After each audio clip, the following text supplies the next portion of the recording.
Welcome back. All right, so right down here, you'll see a very rare sighting of maple, or a tortoiseshell cat. All right, so we had 3 games tonight in the NHL, so I thought, why not? I'll just do 2 different boards, have some fun with it.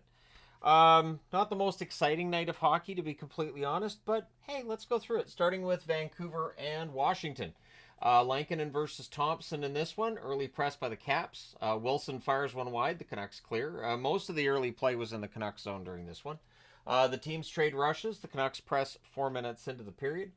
We get a power play for Vancouver as things are getting a little fighty. The officials discuss the calls. It ends up being a 4-minute power play. During that, the fans call one, the referee does not. There's a shorthanded rush by Van Riemsdyk. Miller has a shot that's blocked. Puck's cleared out. Power plays killed off during those 4 minutes. The Canucks managed 1 shot on net. Ovechkin can't bury one in close. The hits are picking up. Shots are only 1 apiece at the half, so the hits were more than the shots.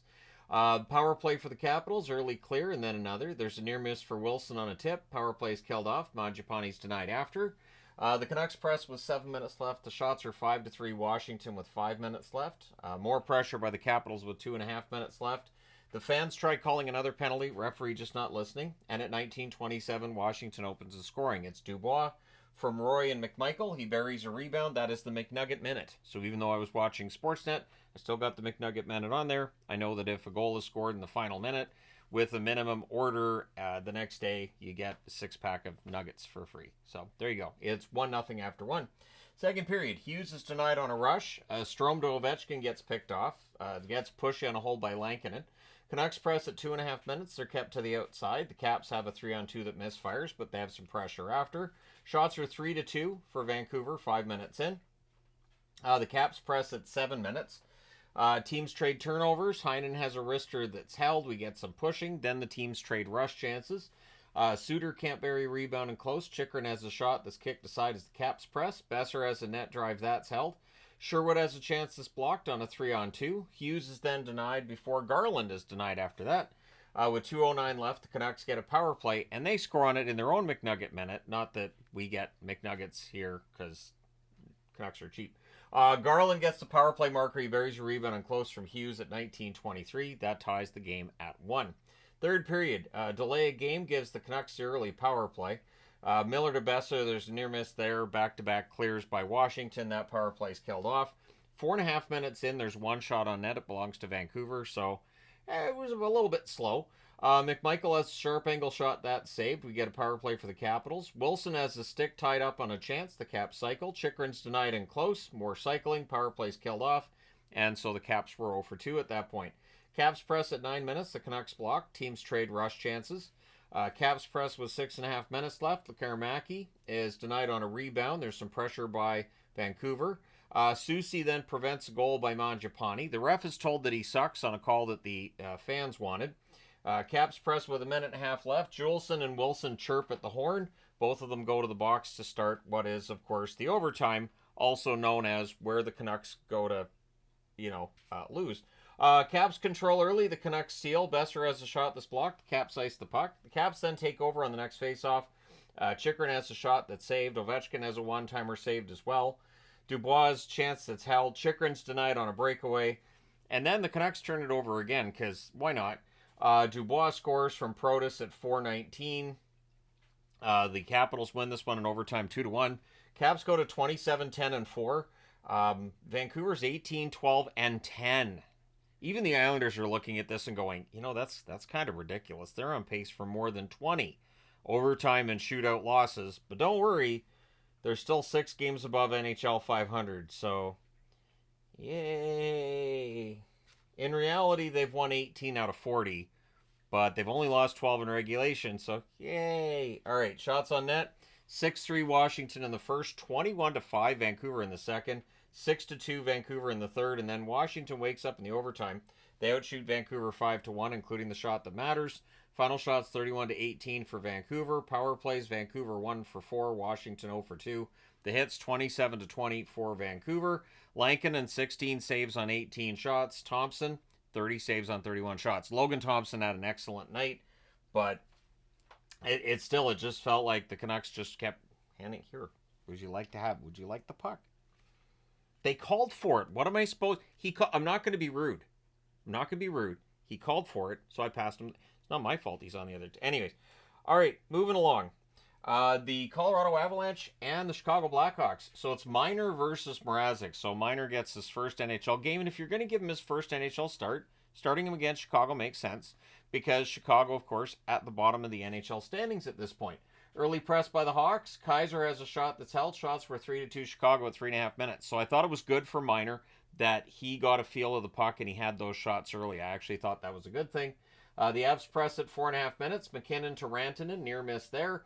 And then on a rush chance, Parsonen buries one at 6 minutes and 14 seconds. Bedard then has a rush chance that deflects out, so Chicago tries to answer right away, but it is 1-0 Colorado. Teravainen to Nazar gets picked off. Shots are 9-4 for Colorado with 7 minutes left. McKinnon fires one high as the Avs press. Hall has a net drive that's blocked and cleared. And then at 16:58 on a turnover, Mikheyev scores. Bedard with the assist. So Bedard's point streak, I think, is 5 games. Might be more than 5. But Bedard on a point streak right now, and it's a 1-1 tie. Then there's a blocker save on Seth Jones. The Avs clear in the final minute. So that was close to a 2-1 score, but it's 1-1 after 1. Second period, Bedard has an early rush chance that's blocked. The Hawks press at 2 minutes. We get a power play for the Avs. Early clear. The Avs set up. They cycle. McKinnon's denied. Power play's killed off. Pretty good penalty kill. There were 2 shots by Colorado during that, but Mrazek was in the zone tonight, which he's had trouble being in the zone. He definitely played better tonight than he has been lately. Shots were 3-2 for Colorado at 6 minutes. Manson has a rush chance that's saved. The Avs press at 9 minutes. However, on a rush, at 10:17, Nazar buries a rebound. He scores from Doc and Teravainen. So for Colton Doc, that is his first National Hockey League point, and things are maybe a little bit brighter in Chicago this year than they were last year, definitely, but maybe a little brighter right now than they were before the coaching change. So the Hawks look for another. Bedard scores. It's reviewed for him directing it in with his foot, and they find that he guided it in with his foot. It wasn't a kick, but they still take that goal off the board. Shots are 9-8 Colorado with 5.5 minutes left. Rantanen has a net feed that's picked off. Lehkonen has a chance that's kicked aside. The Hawks press with 4 minutes left. They end up going to the power play. There's an early clear. The Hawks cycle. Power play is killed off. No shots on net for Chicago during that. No momentum for them either. McKinnon's denied in the final minute. Mrazek holds there. It stays 2-1 Chicago after 2 periods of play. Third period, shots are 3-1 Colorado at 2.5 minutes. The Avs press at 3 minutes. Hall has a rush chance that's blocked out. Taves has a screenshot held as the Avs are controlling this game. And it really felt like it's just a matter of time before they tie it and then they'll get the lead because it's Colorado. Colorado's a better team than Chicago. I don't think I'm talking out of turn to say so. So Mikheyev's denied on a net drive. The Avs rush the other way. Avs draw a power play. Pretty strong shorthanded play by Nick Foligno during that power play by Colorado. Teravainen hits a crossbar. It looked like it might have gone in, but it was just the crossbar, and the whole crowd groaned when they saw that on the replay. Power play ends up being killed off. The Hawks press at 8 minutes, I should say. Manson has a rush chance that's held. Shots are 8-2 for Colorado at 8.5 minutes. Nazar has a rush chance that's saved, and then at 11:54, Bedard. He buries a wrister to get that goal back that was taken off the board in the second period. Bertuzzi and Jones with the assists there. So for Bedard, a goal and an assist tonight, and it is 3-1 for Chicago. Surprisingly for Chicago. The Hawks look for another. The Avs press with 7 minutes left. Bedard to Bertuzzi gets picked off. Goalie pull happens with 3:30 left. Parson had a near miss. There were opportunities for Colorado. However, Chicago wins this one 3-1. They go to 14-25-2 with the win. With the loss, Colorado 25-16-1 on the season. Shots on net, 14-8 Colorado in the first, 12-7 Colorado in the second, 11-5 Colorado in the third. So they got goalied. Final shots are 37-20 for Colorado. Power plays, the Avs 0 for 2, Chicago 0 for 1. The hits 11-9 Colorado. Minor saved 17 out of 20. And Mrazek, 36 saves on 37 shots. So let's go ahead and go to board number 2. All right, so Florida and Utah. This was the first meeting between these teams. I do not have a Utah bumper sticker, so I just put a couple of magnets for Utah on the board. That's why I don't have the bumper sticker up there. I don't have one. So Bobrovsky versus Vejmelka, early press by Florida. Schmaltz rushes on a turnover. Hayden's denied from the slot on that play. Sergachev fires one wide as Utah gets some pressure. Michelli has a rush that's blocked. The Panthers press. Shots are only 2-1 for Florida, 3.5 minutes in. Tkachuk fires one wide on a rush. Panthers press at 5 minutes. We get a power play for Utah. There's an early clear. That ends up being killed off. Just the one shot on net during that. Utah forechecking leads to some pressure. Panthers press at the half. Shots are 5-3 for Utah with 9.5 minutes left. We went 8 minutes between shots for the Panthers, although Paul Maurice was interviewed during the first period, basically said, it's a feeling out process, and we don't know how we're going to hate these guys yet. We haven't played them yet. So by the end of the game, I think we knew. But so 8 minutes between Panther shots. Kulikov then has a shot that's held as Florida presses.